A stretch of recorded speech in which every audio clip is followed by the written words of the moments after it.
certo? Que são os grandes inimigos da fiscalização federal e que, obviamente, ocupam o local de destaque de todas as leis, bases e de todas as comissões nacionais sobre segurança alimentar, digamos assim, com relação a produtos animais ou o animal em si, então a importação animal ou de seus produtos derivados.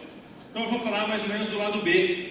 O lado B da história toda seriam as enfermidades parasitárias, que, como muito bem frisou o Romário, tem um impacto econômico muito grande. E a melhor forma de se medir impacto, obviamente, sem tentar detalhar muito mais o assunto, é econômico, né? Então, não tem uma mensuração de valores que não seja o valor econômico. Então, você prevê, você arrisca importar certo determinado produto, você arrisca circular certa mercadoria ou autorizar certa mercadoria com base em risco econômico. Até a vida, nesse caso, obviamente, vai ter um risco. Bom, eu vou dizer para vocês que nós temos uma altíssima morbidade animal, e essa morbidade também calculada em termos econômicos.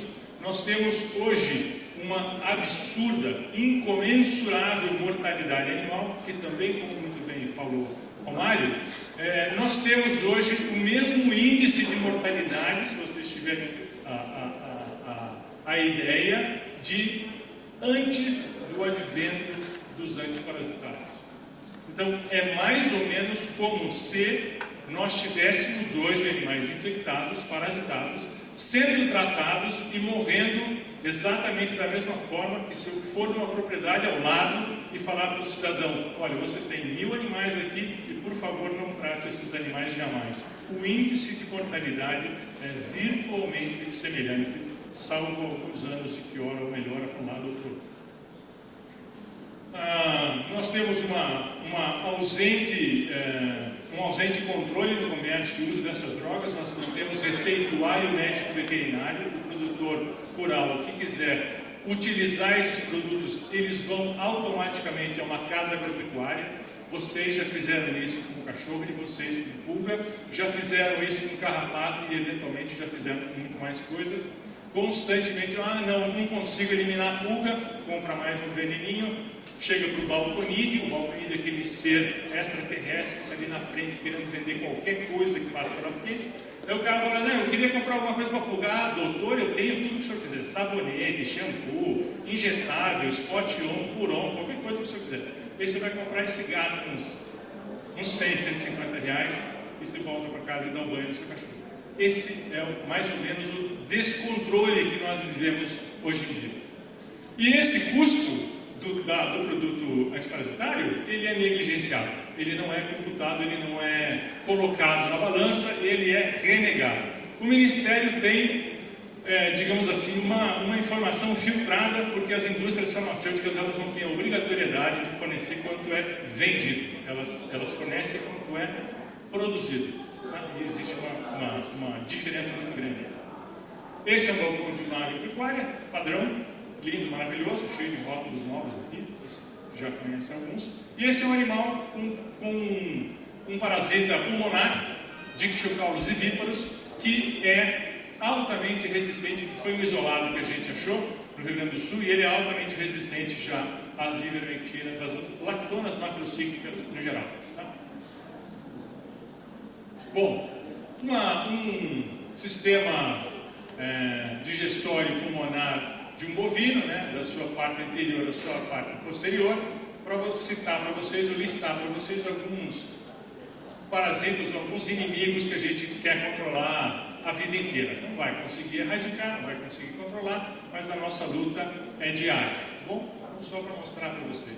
E o impacto, obviamente, é muito visível, né? Então, se você é um veterinário, se você é um clínico, mesmo um zootecnista, um agrônomo que trabalha no campo, até vários biólogos também, que a gente trabalha com uma interação muito grande com isso, a gente consegue diferenciar, por exemplo, uma vaga extremamente anêmica, caquética, né, de um animal lindo, maravilhoso, indo ganhar exposição em Uberaba, né, pontuar maravilhosamente bem no ranking, etc, etc. O que a gente faz muito é tentar fazer com que o aluno ou o técnico entenda que este animal aqui pode estar pode causar muitos prejuízos com relação à sustentabilidade de uma produção, uma vez que ele vai ser tratado constantemente para manter esse status artificial de limpeza.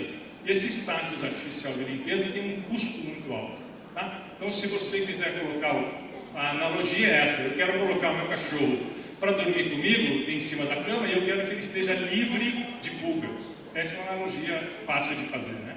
Então, um cachorro livre de pulga que vive fora, que passeia no parque, que sai para dar voltinha, não pode ter essa condição artificial de ser livre de pulga, porque você vai dominar tanto a população que você vai acabar causando parasitas resistentes. Bom, nosso rebanho também não é tão ruim assim, né? Nosso rebanho é bom, só que a gente tem que produzir quantidade, porque a nossa quantidade é o que vai valer na balança comercial também.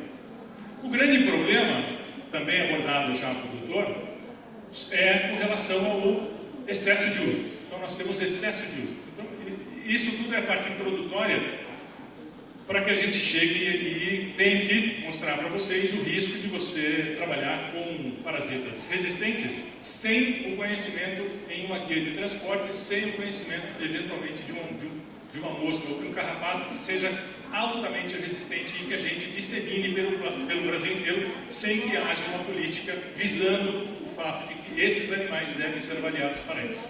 Então isso aqui é aquele mesmo bezerro, tá? Depois houve um surto, e esse surto nós tentamos controlar com produtos à base de ivermectina e abamectina, e das 70 cabeças, 9 cabeças de gado morreram decorrentes dessa parasitose pulmonar.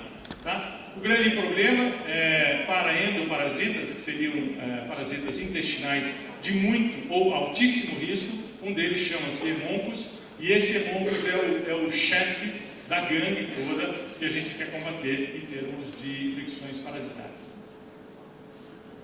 Essa é uma lista dos produtos químicos aqui. Nós temos abamectina, doramectina, levonisol, moxidectina e ivermectina.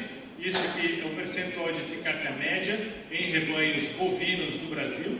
Vocês podem ver que o número não passa de 60%, 70%. A média disso aqui fica em torno de 25% a 30%. Se você imaginar que o produto químico vai ter 25% a 30% de eficácia média em bovinos produtores, é exatamente a mesma afirmação que eu acabei de falar, que a chance dele morrer é a mesma chance dele não ser tratado. Tá? Então existe uma chance muito grande de uma propriedade que aplica moxidectina, que é o medicamento mais moderno, digamos assim, das lactonas, e tem um efeito de 0%, pimba, a gente chegou onde eu queria que você chegasse. O risco é grande. Bom, aqui as espécies, obviamente, as referências bibliográficas citadas aí.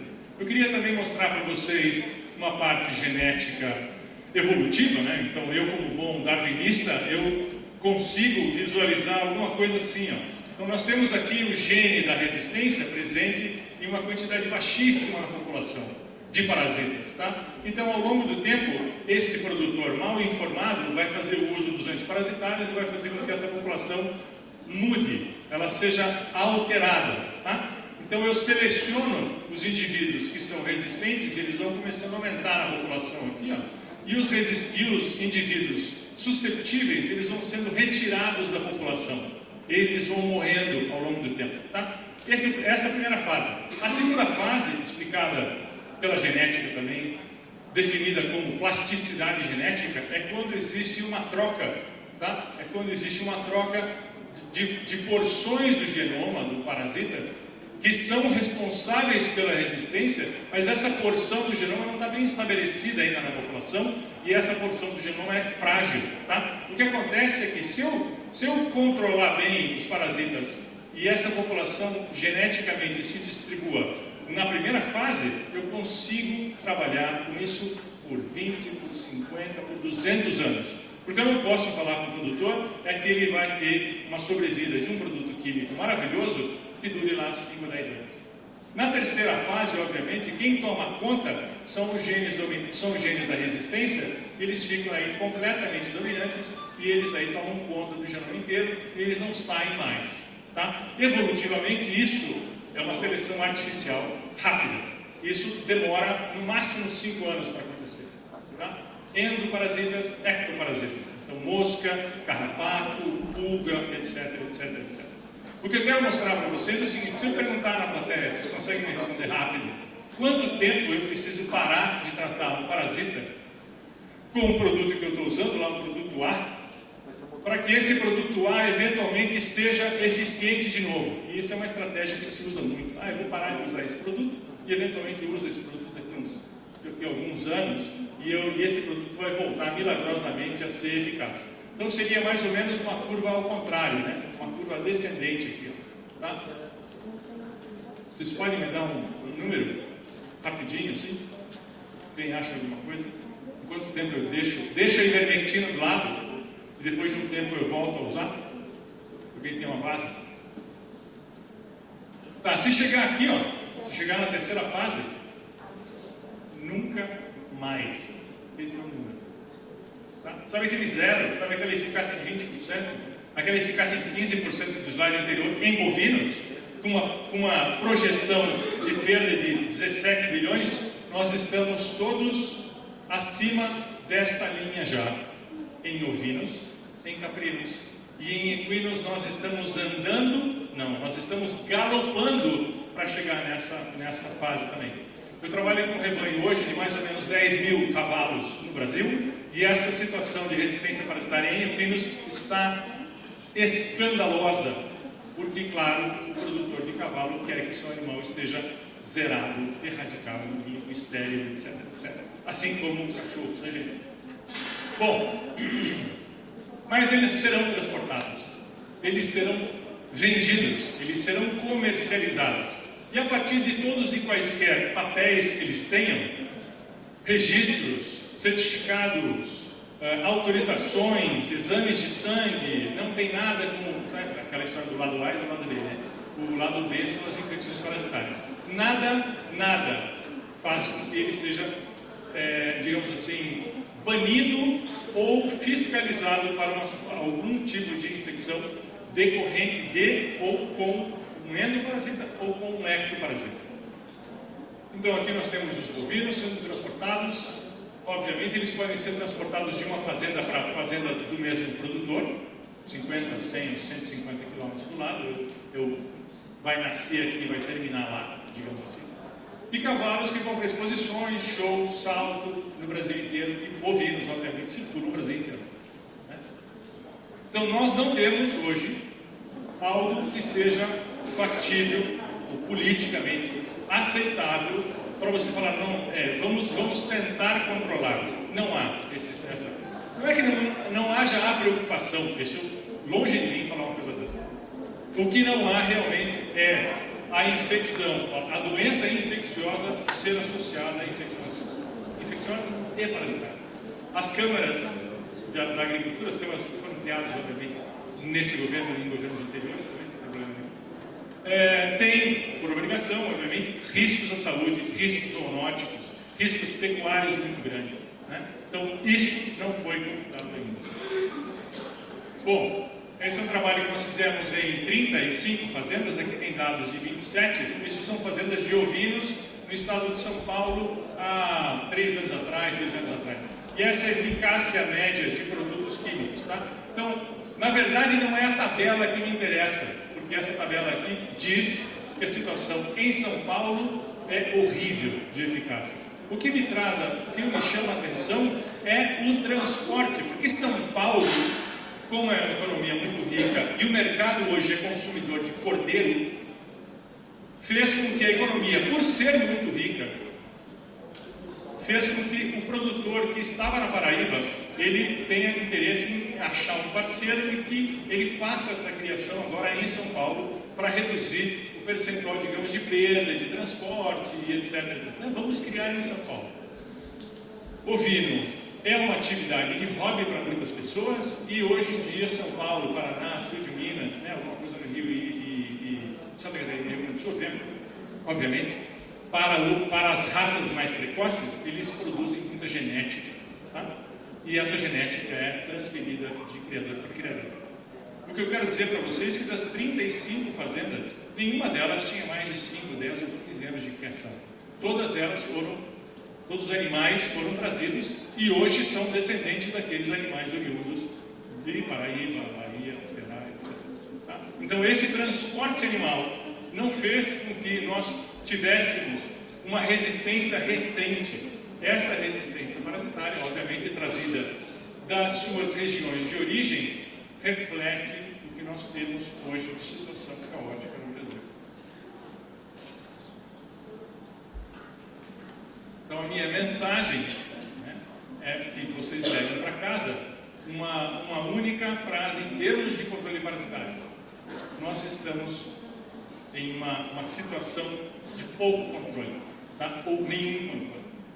Bom, como é que a gente está fazendo isso? Nós estamos mensurando isso com testes a campo, com necrópsia. A necrópsia é a compra do animal, infecção artificial e morte desse animal. Então nós abatemos esse animal.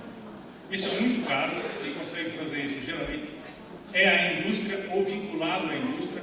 É quando a gente faz registro de produtos químicos no Ministério. Então dá registro no Ministério.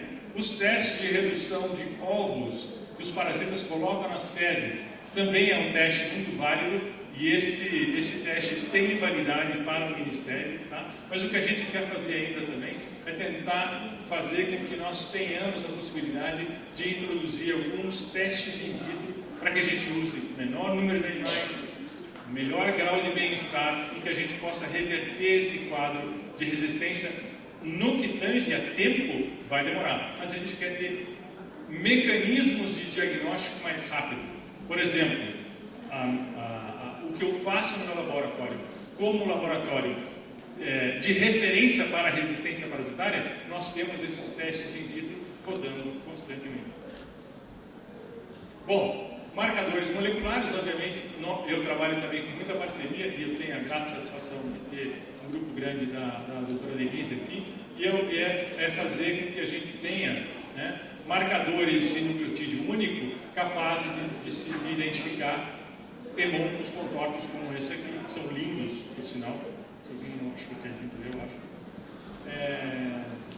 resistentes ou altamente resistentes, e a qual droga ou a quais drogas um indivíduo como esse pode ter. Esse indivíduo aí, essa fêmea, ela pode ser resistente a todos os produtos químicos, tá? Ela não é maior que a outra, não é menor que a outra, não suga mais sangue, não faz absolutamente nada de diferente. Bom, então vamos lá. Alguns exemplos mais práticos. Tá? Isso. Bom, essa é só para mostrar também a questão do Hemoncus, né, que é um modelo muito bom para outros parasitas, é que a gente pode agregar eles em subfamílias diferentes, tá, diferenciadas aqui, no caso de separação alérgica, por espécies, ou dentro das espécies eles têm uma agregação maior com relação a diferentes alelos da resistência. Isso fica comprovado e nos dá mais segurança do fato de se usar marcadores moleculares para esse tipo de ação futura. Tá? Então essa é a colaboração aqui com o Laboratório de Genética da UFMG, também na época que o governo do Brasil fazia parte. Implicações de meio ambiente e implicações econômicas. A ivermectina tem 78 marcas diferentes no Brasil, várias delas com uma circulação local de algumas cidades, várias delas produzidas em garagem, várias delas com uma condição de qualidade péssima. Mas o que acontece? O produtor vai ver o preço. 200.000 doses são aplicadas por semana só de uma marca delas. A maior marca, aquela que vem na cabeça quando você pensa em ivermectina, vende 200.000 doses por semana. Eu fiz uma conta da quantidade de produto químico que é jogado no meio ambiente por ano, só de um produto químico, só de um produto, e isso soma-se a 15 toneladas por ano. Tá? Eu acho extremamente muita coisa. Sai no leite e fica na carne também. Ela fica no meio ambiente mais de 3 a 4 meses e, obviamente, esse impacto é totalmente negligenciado. Nós não sabemos o que acontece com a nossa fauna e a nossa flora e a nossa microfauna e a nossa microflora também. A fascícula hepática é um parasita de fígado, tá? Fígado, o parasita fica lá dentro, é grande, parece uma folhinha assim. Extremamente agressivo e eu vou contar um pouco mais sobre facílula daqui a pouco, é uma zoonose. Só tem um produto químico eficaz no Brasil que mata adulto e forma jovem de facílula, e nós não temos esse produto químico disponibilizado para seres humanos. Isso é um risco muito grande que o Ministério da Saúde e eu temos debatido bastante, porque se eu diagnostico facilose animal e se agora a gente está fazendo inquérito nacional através do Ministério da Saúde, e os casos no Rio Grande do Sul e na Amazônia, a gente não tem com o que tratar, então eu tenho que fazer uma ponte com a indústria para que eles produzam um lote desse produto. No Brasil já existe resistência ao triclobendazole em ovinos, desculpe, aqui tem um B a mais, tá? Só que a mesma facílula que dá em ovinos, dá em seres humanos, então se eu tenho resistência ao triclobendazole em ovinos, agora eu vou ter triclobendazole resistente em seres humanos. E essa facílula hepática, que a gente vai ver daqui a pouco, ela causa prejuízo aos cofres brasileiros de aproximadamente 20 milhões. Então esse é o mapa da facílula hoje no Brasil, tá? E ela é distribuída através do caramujo, que fica no meio ambiente, mas o caramujo não voa muito. O caramujo, ele voa através das patas das aves, aves migratórias, Brasil, Argentina e Brasil, pouco, mas acontece. Mas o grande prejuízo é através de venda de rebanho, tá? Então uma vaca com facílula no fígado, ela fica com essa facílula por mais de 10 anos e ela vai eliminar ovos de facílula no Brasil inteiro, e é o que aconteceu neste caso aqui. Isso aqui é disseminado através de gado contaminado com facílula hepática. Se tiver o caramujo, não tem problema nenhum, sem facílula. Se o caramujo, o boi e a facílula estiver lá, é isso que a gente tem de mapa da facílula. Então a gente vai publicar uma série de 3 artigos recentes agora, estão todos prontos, para enfatizar mais o papel da facílula no Brasil.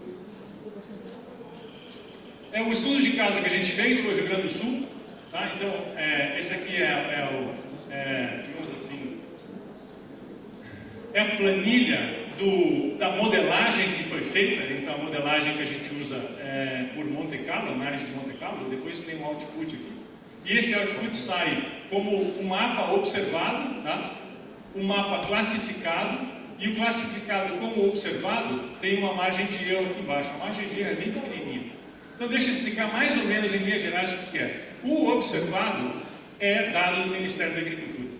Então eu tenho 2004 observado, mas nós estamos em 2003, porque não dá para observar nada em 2004 se eu não tiver os dados de 2003. Então eu coloco aqui os dados de 2003 em 2004, dependente, calculo, jogo na matriz e calculo quanto eu poderia ter em 2004 mesmo. Então eu tenho a margem de erro. Para 2005, como eu vou viver 2005 e eu tenho os dados de 2004, eu posso então, com os dados de 2004, prever 2005.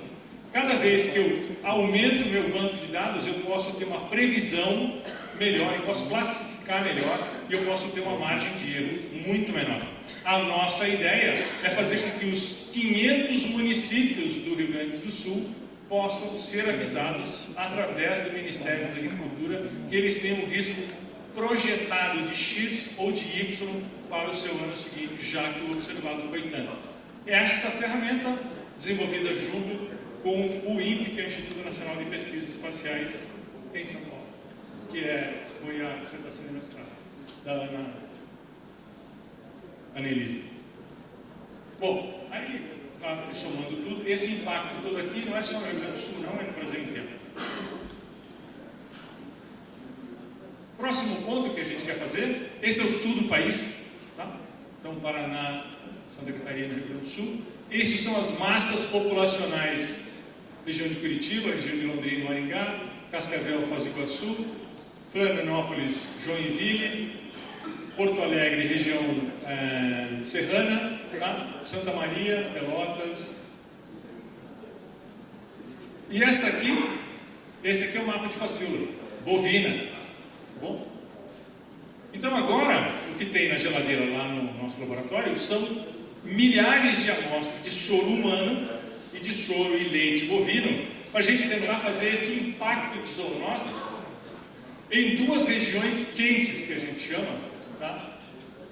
Para saber o que é que isso pode e como a gente pode sensibilizar a população e os órgãos de governo para que exista, ou para que se comente que a fascíole hepática é uma enfermidade importante.